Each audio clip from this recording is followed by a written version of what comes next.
Hi guys, we're live again.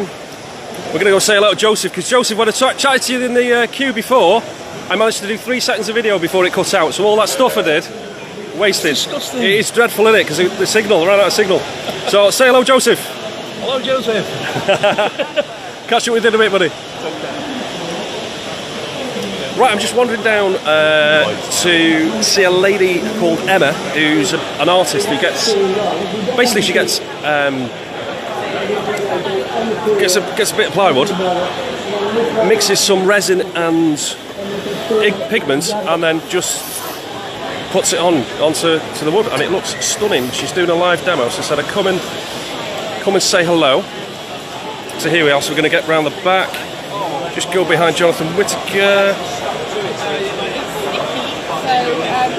food safe, so you don't need to worry about that, but you wear gloves, it's really, really sticky. And you still have really sticky hands.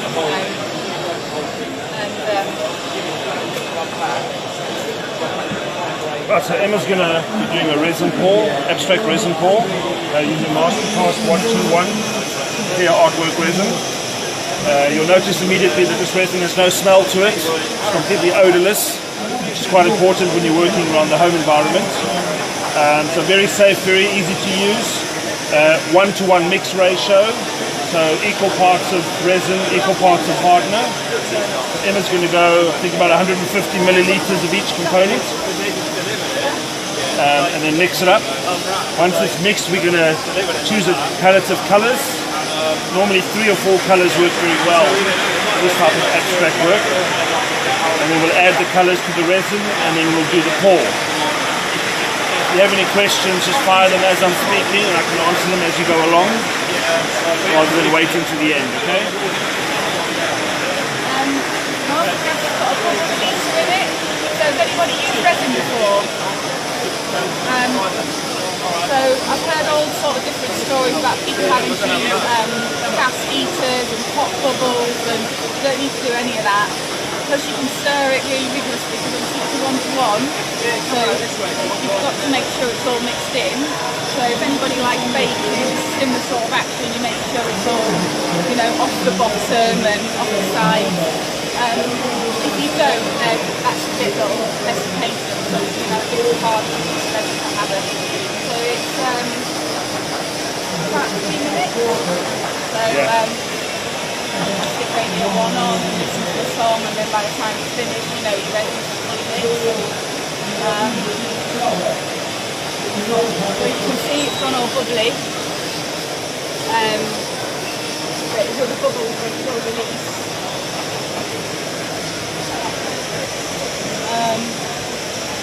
You can do. Yeah, so basically Emma's stirring it quite quickly. You don't have to stir it that fast. In fact, if you stir it slowly, you draw less air into it. But as she mentioned, we put an air release agent into the formulation that kicks the air out. So other resins withhold the air much longer, and you really struggle to pop the bubbles. With Mastercast, most of the work's done for you with the additive that's already in there. But at the end, we'll give it a go of heat just to make sure it's completely perfect and glossy surface. Right?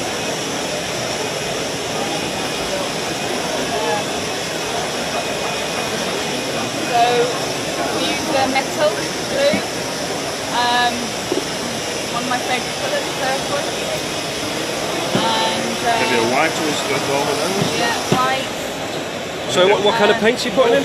We're putting acrylic pigments in, acrylic emulsions, which give us an opaque colour, and then we've also got metallic pigments, metallic pastes, to give it a. So we like to mix between metallics and opaque colours. Are these specific ones just for working with resin? They're made particularly for resin. They're very concentrated, so you need just a small amount to get that type of dispersion. You see the metallic, the glint of the metals on them. Stunning. Yeah. So the colour that Emma's going to choose is going to be very similar to this. Very oceanic colours, I suppose very summery colours. It is a they're polymeric pigments. They have an acrylic element in them. They're made mostly polymers, which means they're basically resins, coloured resins, and they're highly concentrated through. Does anybody want to stir? Anybody want to have a go at mixing in a colour? Right, whichever cups are not messy too much. I'm trying. You want to do turquoise?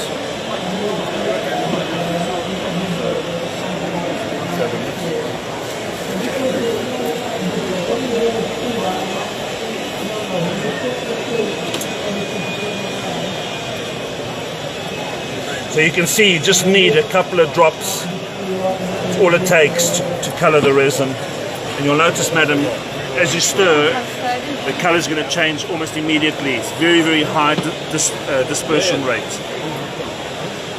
I'm going to tilt that into the camera for the gentleman. See? Yeah. Oh, thank you very much. Well, that's almost instant, isn't it?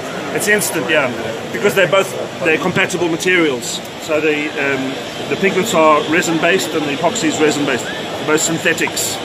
If you did a water-based pigment, it would take much longer to get it to force it in. But because they're both compatible, it's bang, straight away. Anybody else want to have a go at a pigment color? You guys want to do one?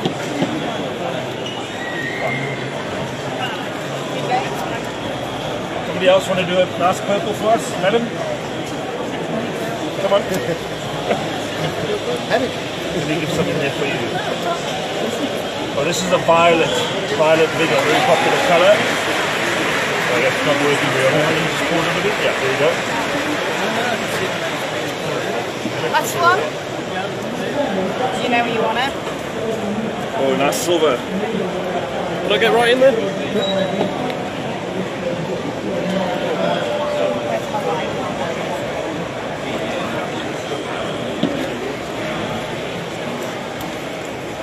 And what's the curing time on something like this? Our Mastercast resin is the fastest one on the market. Yep. Curing time is about 4 hours. Okay. So yeah. So what temperature will that have to be at though? It doesn't have to be any particular temperature, but it'll cure between about -10 to about +30. Really? In that range. Yeah. A lady came yesterday afternoon. She saw Emma do a piece at 1 o'clock, and she said, "What do we do with it?" I said, "Oh, we normally just throw them away." She said, "No, can I have it?" So she came back at 4 o'clock. It was touch dry, and she took it away with her. Awesome. So yeah. You can't do that with any other resin system. They take much longer to cure. This is a much quicker setting system. But it still gives you the working time up front. So I'm surprised on the temperature, because a lot of our members do resin for the first time, and because the cold winter, they're doing it in the shed or something, and it's been -3 or 4, and it's cold cloudy or it's not set properly because of the temperature. So yours is -10, it will cure. Yes, because what they're using are crystallizing bisphenols in the epoxy. And they're normally very cheap to work with, but the problem is they cloud up and they get very sticky and gloopy below 10 degrees Celsius. We use non-crystallizing bisphenols. In other words, they don't have that issue. They're more expensive to work with, and they're blends between bisphenol A and bisphenol F. But the benefit is you get clarity and usable viscosity at any temperature. So yeah, so it's just a different technology to most epoxy resins. So what Emma's added there is the Resi Blast. It's a product we make, which gives you all those cellular effects and these type of holes and cells. A couple of people ask me, what's the product name? You've got the bottle of resin. Of the Mastercast. Yeah. There we go, so Masterclass 1-to-1. 1-to-1, yeah. And you can buy this in what sizes you got there? We've got tester kits, we've got 400 grams, 2 kilo, 4 kilo, 10 kilo. And you can buy all these online as well? Yeah, you buy them online. Excellent. I'll take your details shortly. Yeah, sure, no problem. And then if I'm getting in your way, just push me back. No, not at all. No. And then Emma's adding the Resi Blast, which is the dispersion additive, to the mixed colours. So you'll see it'll separate into lovely holes and shapes. So this is a dispersion additive. Okay. So if you didn't have that, it'd just be... It would just be layers of colour, which is fine. But most artists these days, abstract artists with resin, they like to have cells. It's a very, very popular technique. I'm amazed that you can do it with just a bit of masking tape around the side as well. Yeah. Well, if you know how much resin per surface area, then you're not going to have too much trying to escape over the edge. So that's also the key, is measuring the coverage rate properly. Yeah, and also having a plastic cover on the table. Always protect the surfaces, and obviously Emma's wearing gloves because you don't want to get it on your hands. It's just very sticky. It's not harmful to your skin. Yeah. It's just messy to get off afterwards. So it's far better to work with gloves. Yeah. If you do get it on your skin, I find silicone wipes, like baby wipes, good for your skin, but don't get that near your work. So I you're going to get it somewhere. So you can see, Emma, just stop a second.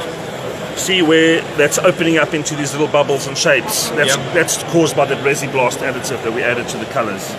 And just where the colours match, it will start to open up in these little cell formats. Hang on a second, yeah. No, it's fine, I'll keep going. Okay. We're live, so they can always rewind this. Where the white contacts the metallic colours, you'll also see cells opening up very quickly. And you just get straight in with your hands. I do. Yeah, it's individual preference. Some artists like to use a spatula, some with their hands. I like to brush it on as well. You can use a brush and get some really interesting techniques. Want to get in over there? Sure, thank you. So I don't want to take over your demo. No. Do what you like, to be honest. It's like any artwork. Everybody's got their ideas, but it's it's a huge to break boundaries of it.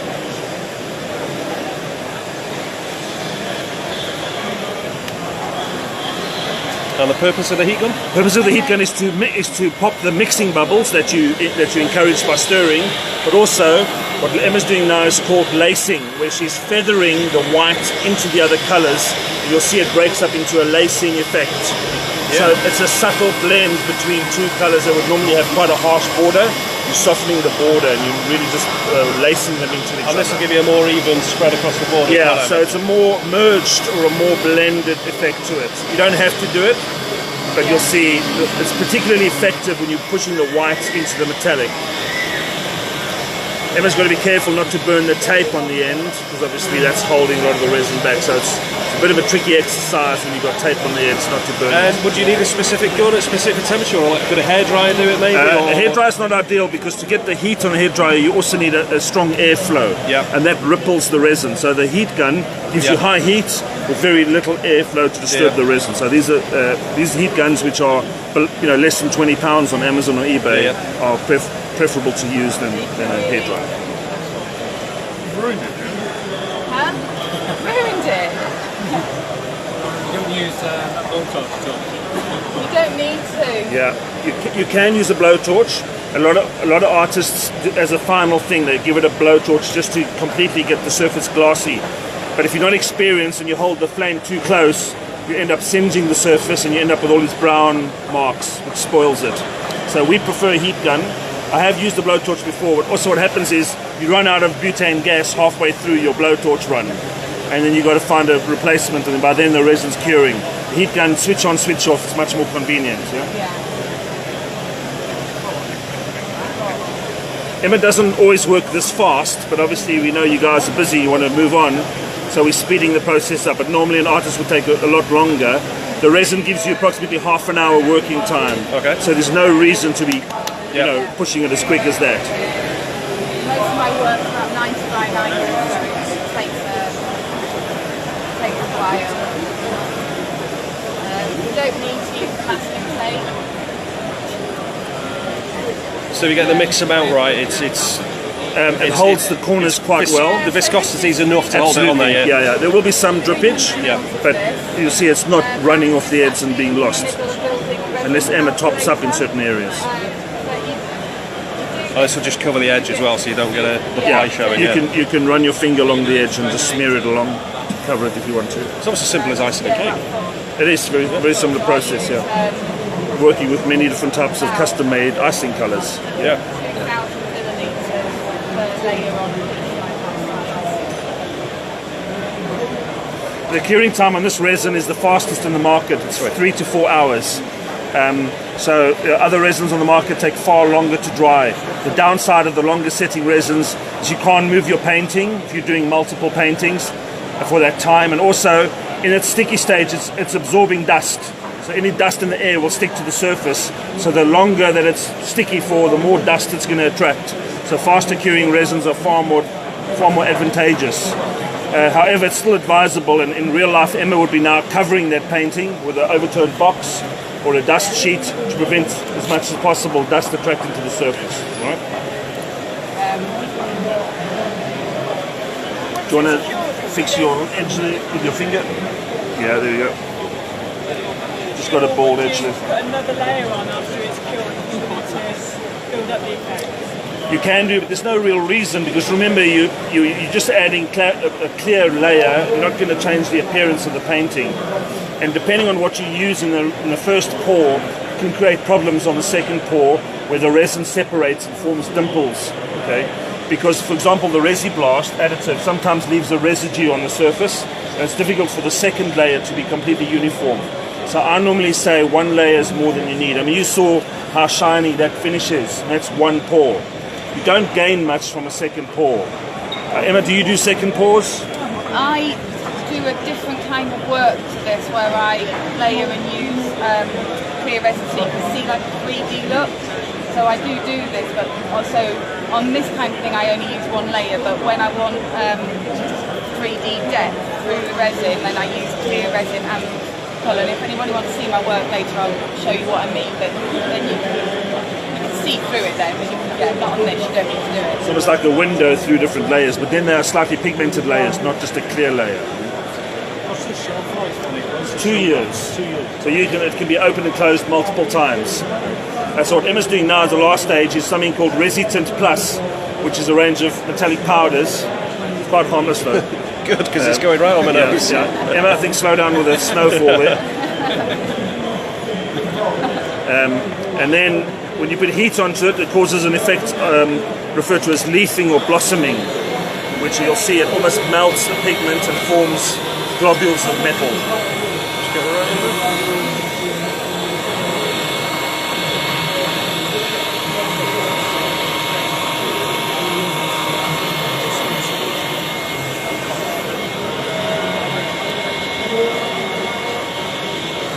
Yeah. Like that one. So that, Wow, so that's the metallic sheen on it. Oh, you can Yes. see the sprinkles in it. Yeah, correct.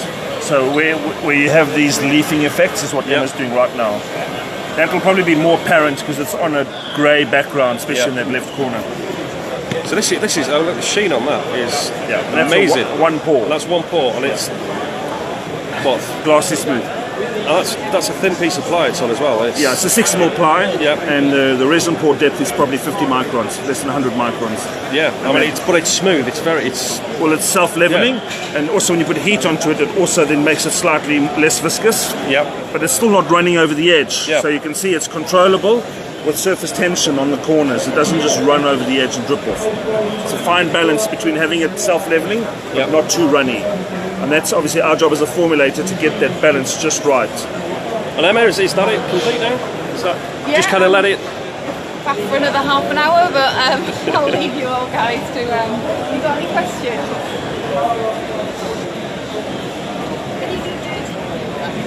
Yeah. If you on the next one in an hour, if you want, I'll show you. Well, the something. wood 6mm strong wood. I don't know. We've never tried it. Yeah. So If the wood cracks, yeah, so the a rest will dirty crack. pour But is it's instead never, of in doing practice, it's never really brought under any forces. Hung up on a wall, and that's it.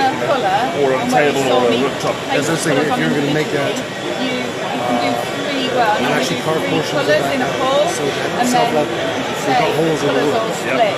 Then it fills in.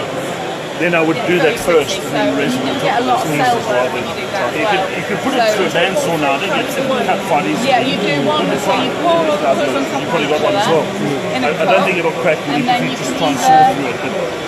You do it. Could you, if the demo finished? There is one every hour. No, are you finished with Yeah, we done. Can we see some of the products? Can you Yeah. show us some of the? Yes, sure. Yeah. So I'm just asking to see a few of the products and what he's actually got and what is everything he's got now. Yeah. So what's your name? My name's Aaron. Aaron. Aaron, yeah. So Okay. Where do I look? In there or there? Yeah, you look at me. Yeah, look at me. Yeah. Okay. Yeah, so thanks guys. Probably a company called Eli-chem Resins. So Eli-chem resins. You've got a website? We have a website, it's eli-chem.co.uk. We're based in Surrey, southeast England, and we make a full range of artwork resins and pigments for woodworkers, artists, people who do craft work using resin. We have many different resins. We have the Mastercast, which I So it's a two-part resin. So two-part resin, one-to-one. Yeah. one-to-one ratio, FDA approved, non-toxic, food safe. Oh no, we're back. It's okay. So Very user-friendly, as you just saw. There's no odor, there's no chemical smell working Yeah. with these resins. Very user-friendly. No, there was no smell at all, which is surprising with the resin. Very benign, Yeah. very user-friendly systems. We also make deep pour casting resins. Wow. For what's called river tables or resin river tables. Well, we're all interested in those, and there's a few members on group who like the old. We had a lot of stock of that yesterday, but we sold all of it. So unfortunately, That is we got completely clear. our sample pieces of it. Yep. That's what 3-4 inches thick, and you can see right through it. Yeah. And that's done without a vacuum pot. That's just poured and left to dry. I could use that as a camera lens. You can, so that's part of our business. We also And the pigments, can we have a look at are you selling the pigments here today? Sorry, mate, can I just get in behind you? So a full range of at least 18 colours of opaque pigments, and then we also have a range of metallic pigments, copper, silver, as you saw Emma pouring over there. And then the metals as well. These are mix-in metal pigments. Yep. If you want a metallic As effect. you don't need a lot. It literally was what 5 or 6 drops for a cup. It's like a 1% addition rate. Very low. They're very concentrated. Excellent. Well, thank you very much. That was really informative. Guys, check them out. What's the website again? It's www.eli-chem, which is E-L-I and then chem as in chemical. Eli-chem.co.uk. Should be able to get it There off we go. there. Let's get on there, guys. So if you're interested in this, check them out. Hit them up. Say you've watched this video and speak to Ali and Aram. Sorry, thank you. I do apologise. No problem. And yeah, thank you very much for your time. Thank you for coming down. No problem. Thank you. See you. Thank you.